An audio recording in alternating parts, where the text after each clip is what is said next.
O cassino Golden Mirage brilhava como uma catedral de neon contra o céu noturno de Las Vegas em 11 de agosto de 2014. Seu show de luzes milionário projetava sombras dançantes pelo deserto, enquanto milhares de turistas e grandes apostadores perseguiam sonhos de riqueza instantânea dentro do reluzente Palácio da Sorte. Os sistemas elétricos do cassino zumbiam com a energia de uma cidade pequena, alimentando o apetite infinito de caça-níqueis, mesas de jogo, câmeras de vigilância e sistemas que mantinham 41 milhões de dólares em dinheiro seguros em cofres, subterrâneos projetados para resistir a tudo, de terremotos a ataques nucleares. Exatamente às 3h18 da manhã, aquela catedral de luz mergulhou de repente na escuridão absoluta. A transformação foi instantânea e aterrorizante. As máquinas caça-níqueis pararam no meio do giro, suas melodias eletrônicas alegres cortadas como cordas vocais rompidas. As roletas deslizaram até pararem em silêncio. As mesas de blackjack se tornaram ilhas invisíveis, onde os croupiers tentavam freneticamente proteger fichas e cartas que não conseguiam mais ver. Milhares de pessoas se viram presas em um labirinto de salões de jogos que se tornaram tão escuros e desorientadores quanto cavernas abandonadas. Antes de eu te contar a história completa, só tenho um pequeno favor a pedir. Inscreva-se no canal, deixe o seu like e me diga nos comentários: de que cidade você está assistindo? É sempre incrível ver o alcance da nossa audiência. Agora vamos voltar para a história. Gritos de pânico ecoaram pelo salão do cassino como ondas sísmicas. As vozes de turistas confusos se misturavam com a urgência profissional dos croupiers e seguranças tentando manter a ordem em um caos que não conseguiam entender. A iluminação de emergência piscou lentamente, lançando sombras vermelhas e sinistras que transformaram o familiar paraíso do jogo em algo que parecia um cenário de filme de desastre. Mas nos corredores de serviço escondidos sob o piso do cassino, longe do pânico e da confusão que consumiam as áreas públicas, um técnico de manutenção com um colete de segurança refletor movia-se pela escuridão com a confiança de alguém que havia planejado aquele momento por meses. Daniel Vega empurrava um carrinho de rodas empilhado com sacolas seladas, navegando pelo labirinto de túneis de serviço com o conhecimento seguro de um homem que passou 12 anos aprendendo cada centímetro da infraestrutura oculta do cassino. Quando as luzes voltaram, 8 minutos e 37 segundos depois, o cofre principal do Golden Mirage estava exatamente 41 milhões de dólares mais leve. Foi o maior roubo da história dos Jogos de Nevada e um dos assaltos mais audaciosos de todos os tempos. Concebido por um único operador trabalhando de dentro, Daniel Vega desapareceu na noite de Las Vegas, levando consigo uma fortuna que representava décadas de lucros do cassino e deixando para trás apenas perguntas que atormentariam investigadores e executivos por anos. Ele havia realizado algo que parecia impossível em uma era de vigilância sofisticada e segurança eletrônica. Ele deixou cego um dos edifícios mais monitorados do mundo e depois saiu com dinheiro suficiente para financiar uma aposentadoria confortável em qualquer lugar da Terra. O cassino gastou bilhões de dólares ao longo de décadas para garantir que a casa sempre vencesse, instalando sistemas de segurança redundantes e contratando exércitos de guardas para proteger seus tesouros. Mas bastou um homem com uma chave inglesa, um plano e um conhecimento íntimo de como os cassinos modernos realmente funcionam para desligar tudo e provar que até mesmo a segurança mais sofisticada pode ser derrotada por alguém que entende o sistema bem o suficiente para transformar suas forças em fraquezas. Daniel Roberto Vega entendia de invisibilidade melhor do que a maioria das pessoas entende de fama. Aos 37 anos, ele passou 12 anos trabalhando na infraestrutura oculta dos cassinos de Las Vegas, mantendo os complexos sistemas elétricos, mecânicos e de segurança que mantinham a capital do entretenimento funcionando, enquanto ganhava um salário que mal cobria suas despesas básicas em uma das cidades mais caras da América. Nascido em Albuquerque, Novo México, em uma família de trabalhadores qualificados que construíram carreiras na construção e manutenção industrial, Daniel herdou tanto a aptidão mecânica quanto uma ética de trabalho que o tornaram valioso em setores que exigiam conhecimento técnico e confiabilidade absoluta. Seu pai, Miguel, era um eletricista mestre que havia trabalhado em grandes projetos de construção em todo o Sudoeste. Enquanto isso, sua mãe, Rosa, gerenciava o pequeno negócio de eletricidade da família. Daniel se destacou em matemática e ciências durante o ensino médio, mostrando um talento particular para entender sistemas elétricos complexos e princípios de engenharia mecânica. Seus professores acreditavam que ele poderia seguir uma carreira em engenharia elétrica ou design industrial. Ele conseguiu uma bolsa parcial para a Universidade do Novo México, onde estudou engenharia elétrica enquanto trabalhava meio período na empresa de seu pai para pagar as mensalidades e as despesas. Mas uma crise financeira familiar interveio antes que Daniel pudesse concluir sua educação. Quando um grave acidente de construção deixou Miguel parcialmente incapacitado, Daniel foi forçado a abandonar a faculdade após 3 anos para ajudar a sustentar seus pais e manter o negócio da família funcionando durante o longo período de recuperação de seu pai. A transição de estudante de engenharia promissor para técnico eletricista em tempo integral foi financeiramente necessária e psicologicamente devastadora. Ele sonhava em projetar sistemas elétricos para grandes projetos industriais, mas em vez disso se viu realizando manutenção de rotina e trabalhos de reparo que exigiam suas habilidades técnicas, mas ofereciam pouco desafio intelectual ou avanço profissional. Quando as contas médicas de Miguel e a perda de grandes contratos forçaram a família a vender seu negócio de eletricidade em 2002, Daniel tomou a difícil decisão de se mudar para Las Vegas, onde a crescente indústria de cassinos oferecia emprego estável para técnicos qualificados. O cassino Golden Mirage contratou Daniel como técnico de manutenção depois que ele demonstrou um conhecimento excepcional de sistemas elétricos, geração de energia de reserva e a complexa integração de sistemas de segurança, vigilância e operacionais que os cassinos modernos exigiam. Sua competência técnica e confiabilidade silenciosa rapidamente o tornaram indispensável para lidar com as tarefas de manutenção mais sensíveis, que exigiam acesso a áreas restritas e conhecimento detalhado dos procedimentos de segurança. Daniel era exatamente o que precisávamos, lembrou Thomas Martinez, que atuou como gerente de instalações do Golden Mirage durante os primeiros anos de Daniel. Ele entendia de sistemas elétricos em um nível que excedia a maioria dos engenheiros com quem trabalhamos. Ele podia diagnosticar problemas complexos que outros técnicos não conseguiam resolver, e tinha a autorização de segurança e a confiança para trabalhar em áreas onde a maioria dos funcionários nunca era permitida. Ele era absolutamente confiável, nunca se atrasava, nunca causava problemas. Por 12 anos, Daniel Vega foi o funcionário perfeito. Ele chegava cedo para cada turno, mantinha registros detalhados que excediam os padrões de documentação do cassino e cuidava da manutenção mais crítica do sistema com uma precisão técnica que o tornava inestimável durante emergências e grandes eventos.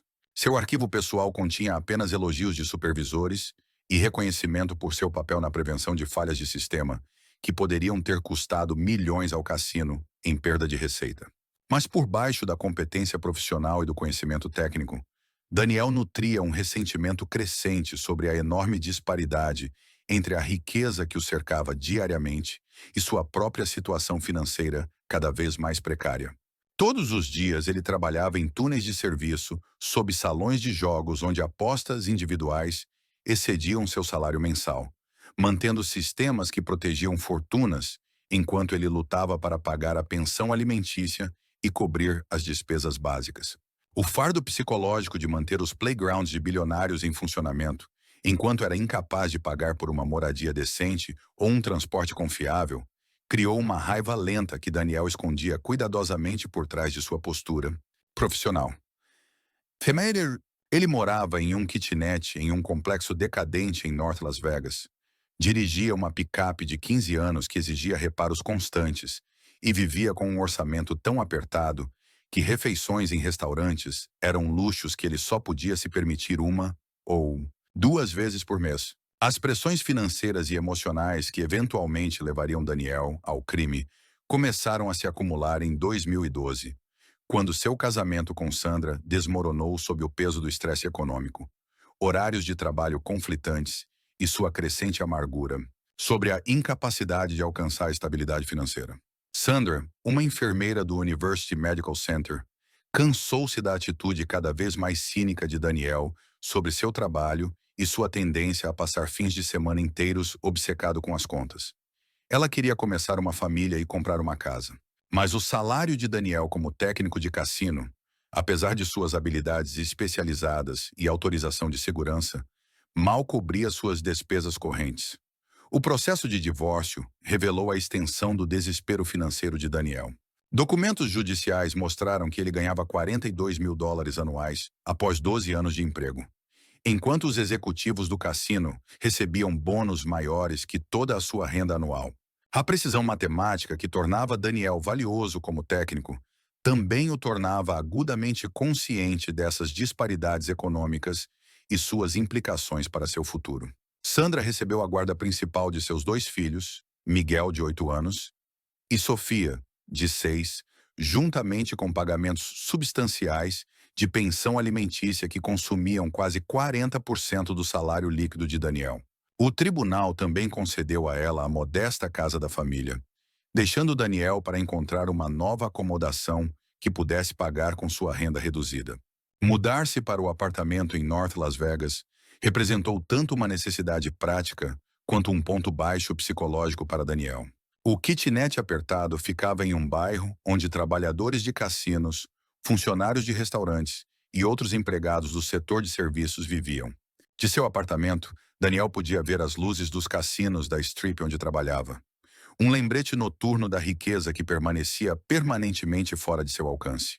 Apesar de seu papel essencial, os pagamentos da pensão alimentícia criaram uma crise financeira constante que forçou Daniel a fazer horas extras sempre que possível, enquanto ainda se atrasava em despesas básicas como serviços públicos, reparos de carro e contas médicas. Em 2013, ele havia esgotado suas modestas economias, estourado vários cartões de crédito e feito empréstimos contra sua mínima conta de aposentadoria para cobrir os pagamentos de pensão e as despesas de vida mais altas. Daniel começou a falar sobre se sentir preso em um sistema que não valorizava suas contribuições. Lembrou o colega técnico Carlos Rodrigues, que trabalhou ao lado de Daniel por 6 anos. Ele apontava que mantínhamos operações de bilhões de dólares funcionando, mas éramos pagos como se fôssemos trabalhadores manuais intercambiáveis. Ele falava sobre executivos ganhando milhões enquanto as pessoas que realmente entendiam como tudo funcionava não podiam pagar para ter vidas decentes. Eu pensei que era apenas reclamação de trabalho, mas olhando para trás, talvez fosse algo mais profundo. Trabalhar como técnico de manutenção no Golden Mirage proporcionou a Daniel um acesso sem precedentes aos sistemas ocultos que tornavam os cassinos modernos possíveis e insights sobre vulnerabilidades que nem mesmo os profissionais de segurança entendiam completamente. Seus 12 anos de serviço lhe deram chaves mestras, autorizações de segurança e um conhecimento detalhado dos sistemas elétricos, mecânicos e de segurança que eram invisíveis para os clientes e amplamente ignorados pela gerência. Cassinos modernos operam como pequenas cidades que nunca dormem, exigindo uma infraestrutura complexa para suportar milhares de usuários simultâneos em atividades que geram enormes quantias de dinheiro, ao mesmo tempo que criam desafios de segurança que excedem os da maioria dos bancos ou instalações governamentais.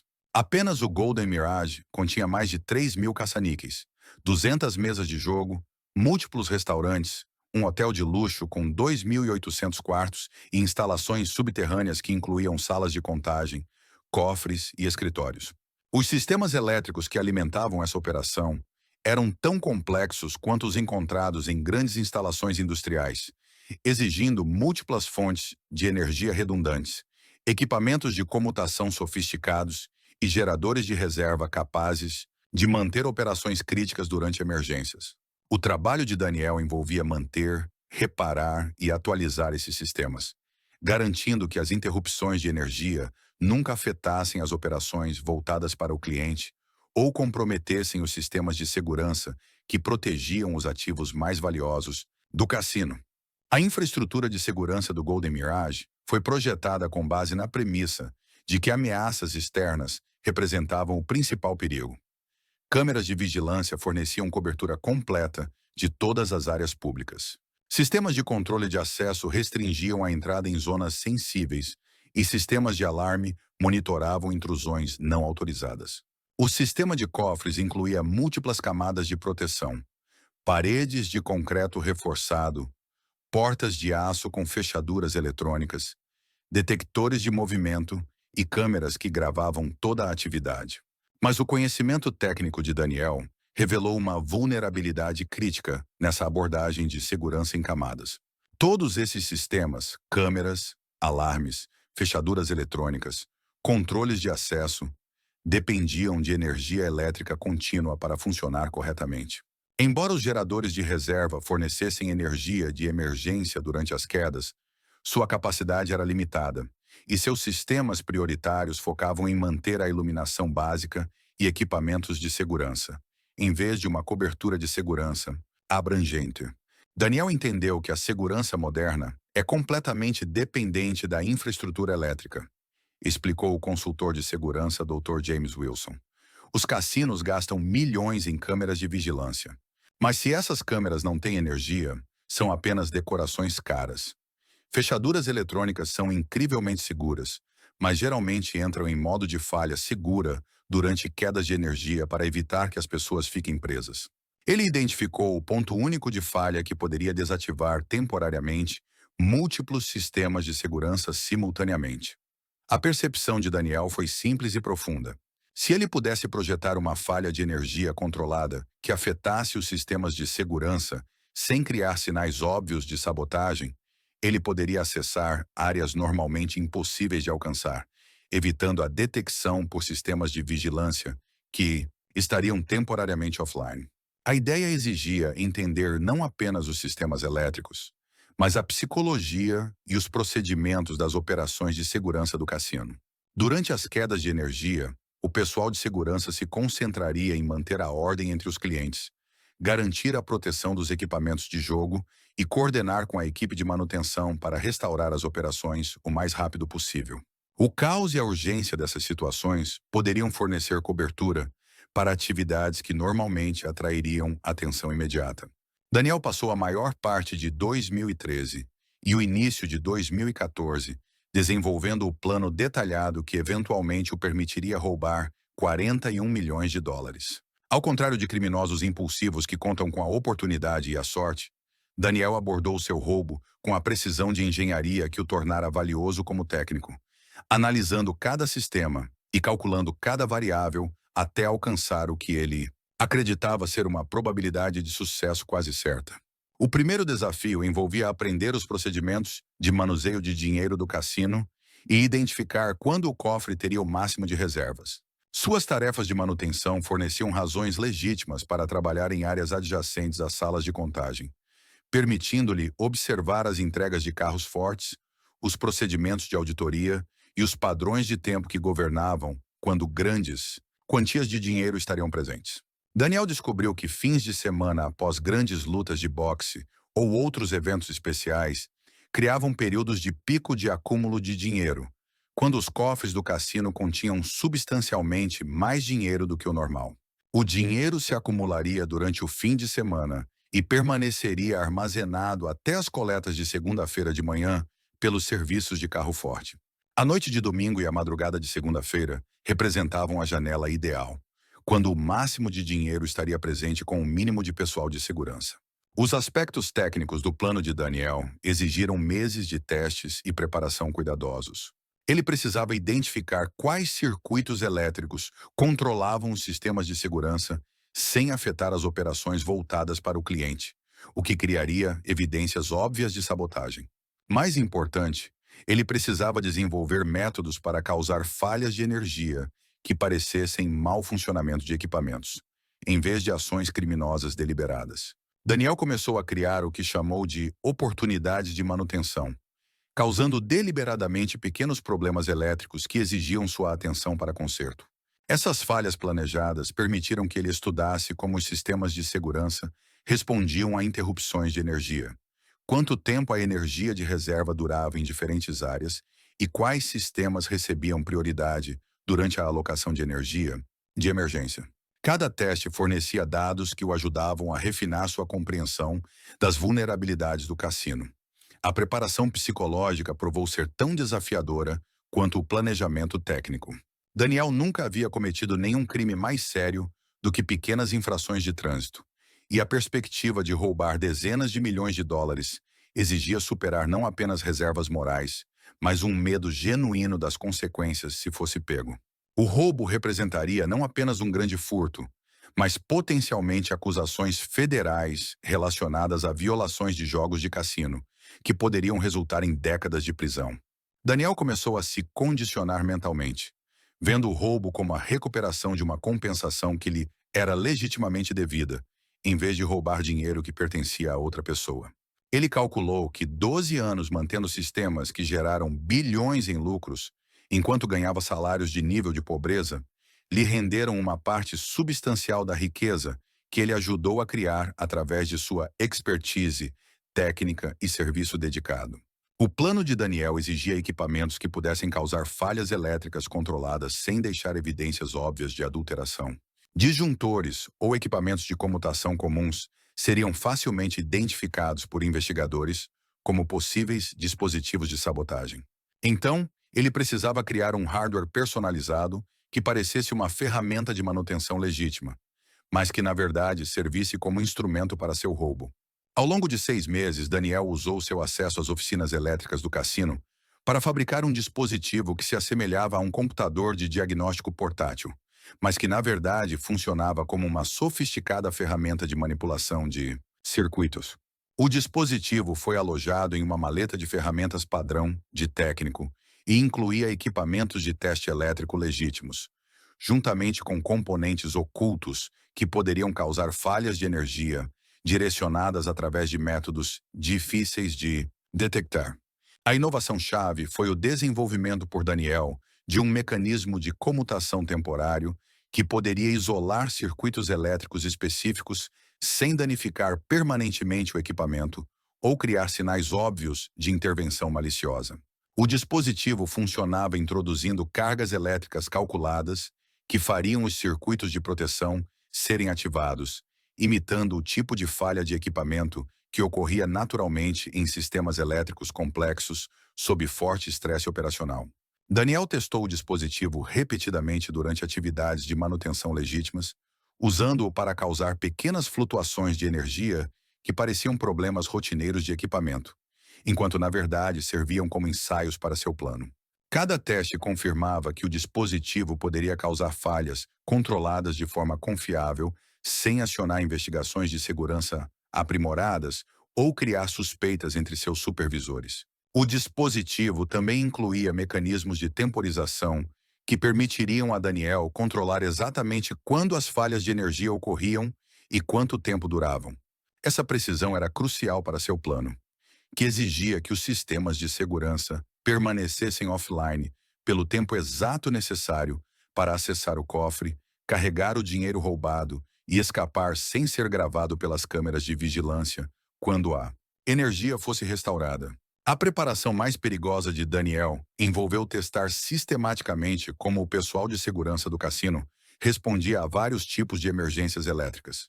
Esses testes precisavam parecer completamente legítimos, enquanto forneciam informações sobre o deslocamento dos guardas, tempos de resposta e fraquezas processuais que poderiam ser exploradas durante uma tentativa real de roubo. Ele começou a criar pequenos problemas elétricos em diferentes turnos e horários, observando cuidadosamente como as equipes de segurança coordenavam suas respostas.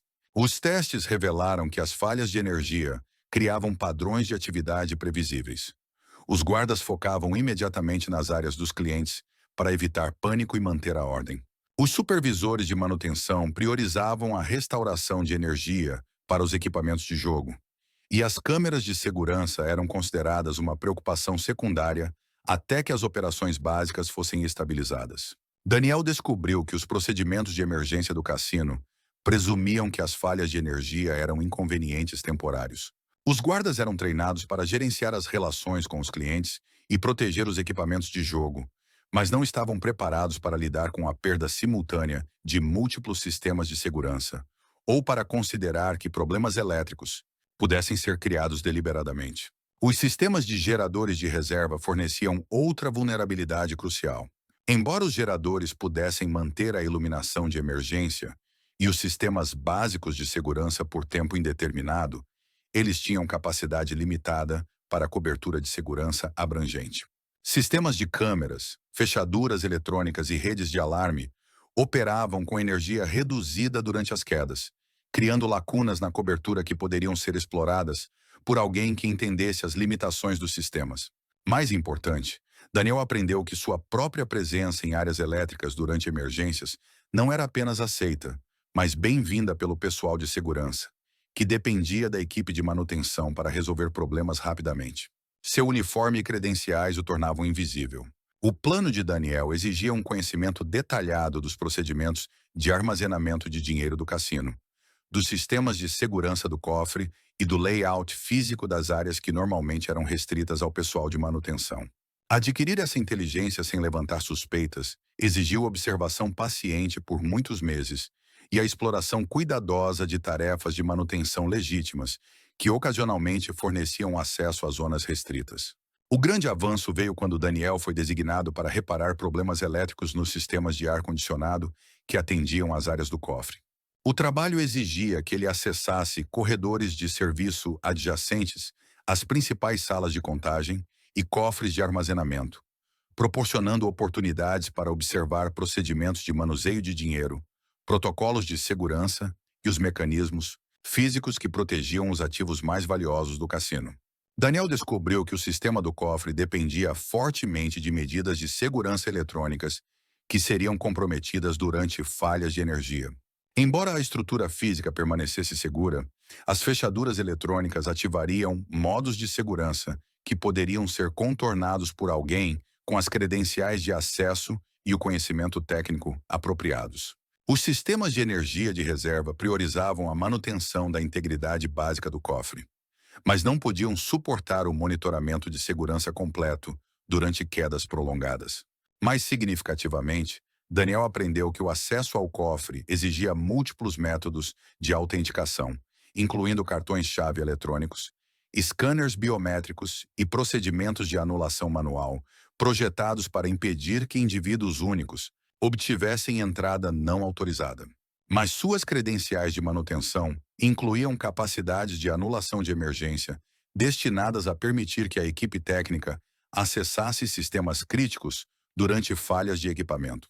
Os procedimentos de armazenamento de dinheiro do cofre seguiam padrões previsíveis que Daniel podia observar das áreas de serviço adjacentes. Grandes quantias de dinheiro eram normalmente guardadas em contêineres com rodas que podiam ser movidos eficientemente durante os procedimentos de contagem e auditoria. Esses contêineres eram projetados para serem manuseados por pequenas equipes e poderiam ser transportados por um único indivíduo que entendesse sua operação e tivesse as credenciais de acesso apropriadas. A data que Daniel selecionou para seu roubo representou a convergência de múltiplos fatores que criaram as condições ideais para seu plano. O fim de semana de 9 a 11 de agosto apresentou uma grande luta de boxe pelo campeonato no MGM Grand, criando o tipo de frenesi de apostas em toda a cidade que atraiu apostadores ricos de todo o mundo e gerou enormes volumes de dinheiro em todos os cassinos da Strip. O Golden Mirage processou mais de 300 milhões de dólares em atividades de jogo durante o fim de semana da luta, criando o maior acúmulo de dinheiro no sistema de cofres do cassino desde sua inauguração. As observações de Daniel sobre os horários dos carros fortes confirmaram que os serviços de coleta foram adiados até a tarde de segunda-feira, devido ao volume de dinheiro a ser processado, o que significava que a noite de domingo representaria o período de pico de armazenamento de dinheiro. O momento também coincidiu com os cronogramas de manutenção que forneceram uma cobertura legítima para a presença de Daniel nas áreas elétricas durante as horas da madrugada em que seu roubo ocorreria. Ele se ofereceu para trabalhar no turno da noite de domingo, explicando aos supervisores que precisava de pagamento de horas extras para cobrir obrigações financeiras recentes. Um pedido que foi prontamente aprovado dada sua reputação de confiabilidade e a necessidade do cassino por técnicos experientes. As condições climáticas forneceram vantagens adicionais para o plano de Daniel. Agosto em Las Vegas criava picos de carga elétrica devido às demandas de ar-condicionado, tornando flutuações de energia e falhas de equipamento mais comuns e menos propensas a atrair atenção especial do pessoal de segurança. Daniel passou a noite de domingo realizando tarefas de manutenção legítimas enquanto fazia os preparativos finais para seu roubo. Ele verificou que seu dispositivo personalizado estava funcionando corretamente, confirmou que as áreas do cofre continham os volumes de dinheiro esperados e garantiu que sua rota de fuga permanecesse viável. Às 3 da manhã de segunda-feira, todas as condições eram ideais para executar o plano que ele passou 18 meses desenvolvendo. Exatamente às 3h10 da manhã, de 11 de agosto de 2014, Daniel Vega iniciou a fase final do roubo de cassino mais sofisticado da história de Las Vegas. As câmeras de segurança o gravaram entrando na área de serviço elétrico principal, carregando sua caixa de ferramentas de técnico padrão, parecendo para o mundo todo um funcionário dedicado, realizando manutenção noturna de rotina nos complexos sistemas que mantinham o Golden Mirage operacional. Os movimentos de Daniel eram calmos e profissionais enquanto ele acessava os painéis elétricos principais que controlavam a distribuição de energia para os sistemas de segurança do cassino. Seu dispositivo personalizado, oculto dentro de um equipamento de diagnóstico legítimo, foi conectado a circuitos específicos com a precisão de alguém que havia ensaiado essas ações dezenas de vezes durante meses de preparação. Às 3h12 da manhã, Daniel ativou seu dispositivo, enviando cargas elétricas cuidadosamente calculadas através dos circuitos de segurança do cassino, que fizeram com que os sistemas de proteção cortassem a energia das câmeras de vigilância, fechaduras, eletrônicas e sistemas de alarme nas áreas do cofre. A falha foi projetada para imitar condições de sobrecarga de equipamento que ocorriam naturalmente durante períodos de pico de demanda elétrica, criando uma explicação plausível para a perda de energia que satisfaria investigações de rotina. O salão do cassino mergulhou na escuridão exatamente às 3h18 da manhã, quando o dispositivo de Daniel completou sua função principal de desativar os sistemas de segurança sem afetar as operações voltadas para o cliente. A iluminação de emergência foi ativada em segundos, fornecendo iluminação suficiente para evitar o pânico dos clientes, enquanto deixava as áreas críticas de segurança na escuridão, o que impediria a gravação das atividades subsequentes de Daniel. A transformação foi imediata e dramática. As máquinas caça-níqueis silenciaram no meio do giro, suas telas coloridas escurecendo como estrelas apagadas. As mesas de jogo se tornaram ilhas de confusão, onde os croupiers trabalhavam sob a luz de emergência para proteger fichas e cartas. Milhares de clientes se viram navegando por salões de cassino familiares, que de repente se tornaram paisagens estranhas de sombras e incerteza. Os guardas de segurança em todo o cassino implementaram imediatamente os procedimentos de emergência, concentrando sua atenção nas áreas de atendimento ao cliente, onde a confusão e o pânico potencial exigiam gerenciamento imediato. A prioridade era manter a ordem entre os hóspedes, enquanto coordenavam com a equipe de manutenção para restaurar as operações normais o mais rápido possível. Ninguém estava observando especificamente os corredores de serviço, onde um técnico em uniforme oficial poderia estar realizando reparos de emergência. Às 3h15 da manhã, Daniel emergiu da área de serviço elétrico carregando sua caixa de ferramentas e empurrando um carrinho de rodas que parecia conter equipamento de manutenção padrão. O carrinho havia sido posicionado na área de serviço durante seu trabalho legítimo anterior e continha sacolas e outros materiais necessários para seu roubo, escondidos sob lonas. A rota de Daniel para as áreas do cofre o levou por corredores de serviço que agora estavam sem iluminação e sem monitoramento devido à falha de energia que ele havia projetado. Seu uniforme de técnico e suas credenciais de acesso oficiais tornaram sua presença não apenas aceitável, mas esperada durante uma emergência elétrica, quando a equipe de manutenção era desesperadamente necessária para restaurar sistemas críticos. Os sistemas de segurança da área do cofre entraram em modo de segurança. As fechaduras eletrônicas foram projetadas para permitir a saída de emergência, e as credenciais de manutenção de Daniel incluíam capacidades de anulação destinadas a fornecer acesso para a equipe técnica durante falhas de equipamento ou outras situações de crise. Às 3h18 da manhã, Daniel acessou o cofre principal usando suas credenciais legítimas, combinadas com os procedimentos de anulação que foram ativados pela falha de energia. As enormes portas de aço, que normalmente exigiriam múltiplos métodos de autenticação, podiam ser abertas usando protocolos de emergência que presumiam que o pessoal de manutenção poderia precisar de acesso. Dentro do cofre, Daniel trabalhou com uma eficiência mecânica que refletia meses de ensaio mental. Contêineres com rodas contendo exatamente 41 milhões de dólares em dinheiro foram carregados nas sacolas que ele havia trazido e, em seguida, transferidos para seu carrinho de manutenção, com movimentos que foram cronometrados e praticados.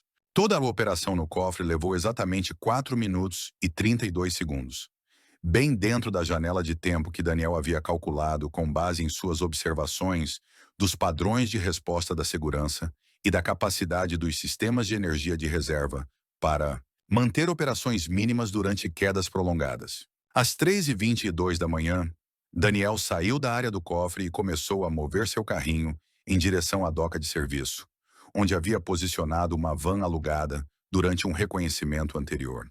A rota o levou por áreas que permaneceram sem monitoramento devido à falha de energia contínua. E sua presença oficial não foi apenas aceita, mas bem-vinda pelo pessoal de segurança, que estava grato por qualquer sinal de que a equipe técnica estava trabalhando para resolver os problemas elétricos. Daniel chegou à doca de carga às 3h26 da manhã e transferiu o dinheiro roubado de seu carrinho para a van em um processo que levou menos de 2 minutos. O veículo havia sido estrategicamente posicionado para parecer completamente normal, ao mesmo tempo que fornecia acesso rápido a rotas de saída que o levariam para longe do cassino antes que a energia fosse restaurada e os sistemas de vigilância voltassem a funcionar. Exatamente às 3h28 da manhã, a energia foi restaurada em todo o Golden Mirage.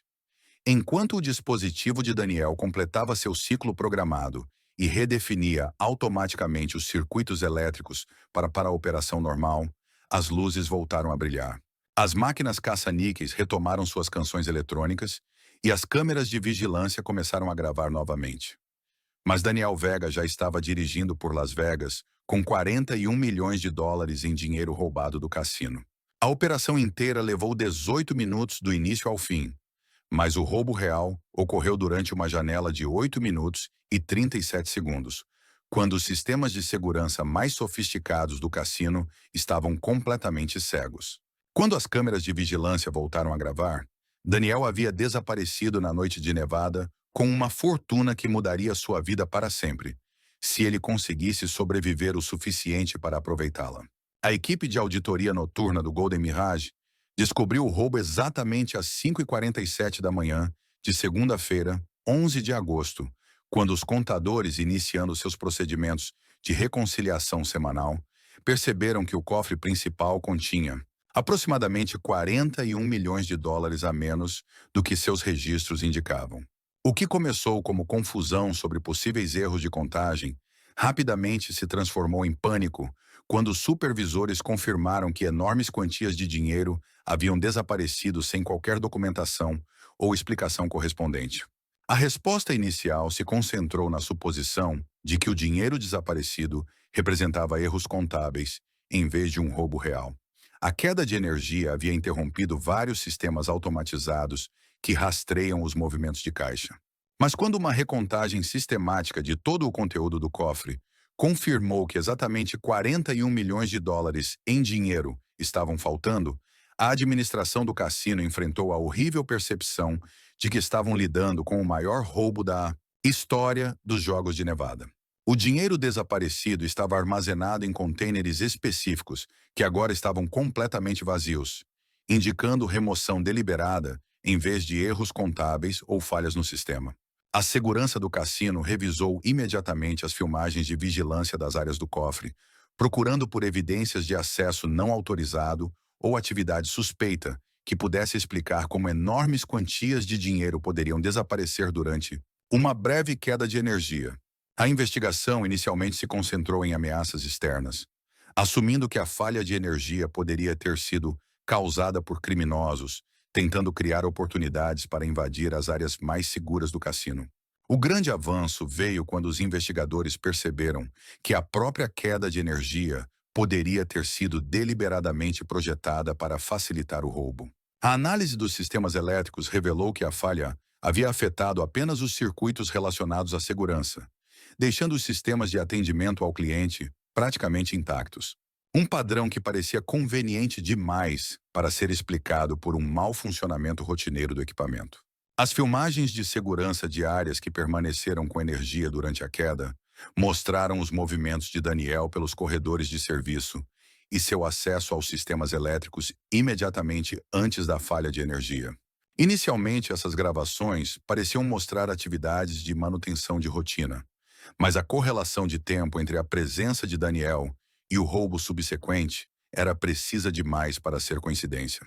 A percepção de que Daniel era o responsável pelo roubo foi quase tão chocante quanto o próprio crime.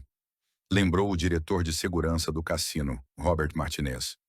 Era alguém em quem confiávamos completamente há 12 anos.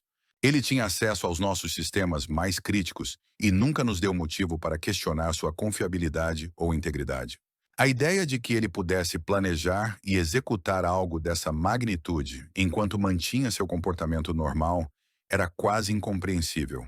A investigação das atividades de Daniel revelou a natureza sofisticada de seu planejamento e preparação. Seu dispositivo elétrico personalizado foi descoberto na área de serviço, onde ele o abandonou após concluir o roubo. O equipamento foi projetado para causar precisamente o tipo de falha de energia que ocorreu, e sua sofisticação indicava meses ou anos de desenvolvimento e testes. O apartamento de Daniel foi encontrado vazio, exceto por móveis básicos que vieram com o aluguel. Todos os pertences pessoais, documentos importantes, roupas e qualquer coisa de valor haviam sido removidos, indicando que ele estava se preparando para uma partida permanente há algum tempo. Registros bancários mostraram que Daniel havia liquidado suas modestas economias e quitado dívidas pendentes nas semanas que antecederam o roubo, sugerindo que ele estava finalizando seus assuntos financeiros antes de desaparecer. Sua conta corrente continha exatamente $53, e seu cartão de crédito não mostrava atividade recente que pudesse indicar compras relacionadas ao estabelecimento de uma nova vida em outro lugar. O FBI assumiu a jurisdição sobre o roubo do Golden Mirage horas após sua descoberta, reconhecendo tanto a escala do crime quanto suas potenciais implicações para a segurança dos cassinos em Nevada. A agente especial Sarah Chen montou uma força-tarefa que incluía especialistas em crimes financeiros, vigilância eletrônica e rastreamento de fugitivos. Eram especialistas que entendiam que estavam lidando com um dos roubos tecnicamente mais sofisticados da história dos jogos americanos. A investigação imediatamente se concentrou na transformação de Daniel, de funcionário de confiança à mente criminosa, buscando entender como alguém sem antecedentes criminais desenvolveu as habilidades técnicas e as conexões necessárias para roubar $41 milhões e desaparecer sem deixar rastros óbvios. Seu histórico limpo e sua reputação de confiabilidade o tornaram o agente infiltrado perfeito. Daniel Vega representa uma nova categoria de ameaça criminosa, explicou a agente Chen. Ele não era um ladrão tradicional que usava violência ou engano para superar os sistemas de segurança. Ele era um especialista técnico que usou seu acesso legítimo e conhecimento detalhado para virar a própria infraestrutura de segurança do cassino contra si mesma. Ele identificou vulnerabilidades que existiam na interseção da tecnologia e dos procedimentos humanos, e então as explorou com uma precisão que indicava um planejamento de nível profissional. A perícia digital revelou que Daniel vinha pesquisando tópicos relacionados a bancos internacionais, técnicas de lavagem de dinheiro e países com tratados de extradição limitados por pelo menos 6 meses antes do roubo. Seu histórico de buscas na internet mostrava um interesse particular em nações da América Central e ilhas do Caribe que ofereciam privacidade bancária e oportunidades de cidadania para imigrantes ricos.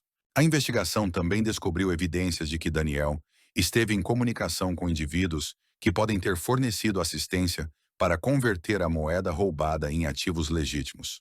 Embora o conteúdo específico dessas comunicações permanecesse criptografado, seu tempo e frequência sugeriam que Daniel estava estabelecendo relacionamentos que poderiam ajudá-lo a lavar sua fortuna roubada e estabelecer uma nova identidade em outro país. O aspecto mais intrigante do crime de Daniel não foi como ele roubou o dinheiro, mas o que aconteceu com ele e com a moeda depois que ele deixou o Golden Mirage. Ao contrário de outros grandes roubos, onde os criminosos eventualmente surgem quando começam a gastar sua riqueza roubada, Daniel parecia ter desaparecido tão completamente como se nunca tivesse existido. Sua van alugada foi descoberta 3 dias depois, em um estacionamento de longa permanência no Aeroporto Internacional McCarran, limpa de impressões digitais. Os sistemas de vigilância do aeroporto mostraram milhares de viajantes durante o período de tempo relevante, mas nenhum pôde ser definitivamente identificado como Daniel, apesar da análise aprimorada de reconhecimento facial. Os 41 milhões de dólares em moeda roubada criaram seus próprios desafios investigativos. Ao contrário de outras formas de propriedade roubada que poderiam surgir em mercados negros, essa quantia em dinheiro poderia permanecer escondida indefinidamente se Daniel tivesse acesso a sofisticadas redes de lavagem de dinheiro. Analistas de inteligência financeira observaram que 41 milhões de dólares representavam dinheiro suficiente para comprar cidadania, imóveis e investimentos comerciais em dezenas de países onde a aplicação da lei americana tinha alcance limitado. Daniel poderia potencialmente estabelecer uma identidade completamente nova, enquanto desfrutava de um estilo de vida que seria impossível de alcançar por meios legítimos. Se você gostou dessa história, não se esqueça de curtir o vídeo, se inscrever no canal e ativar as notificações, para não perder o próximo.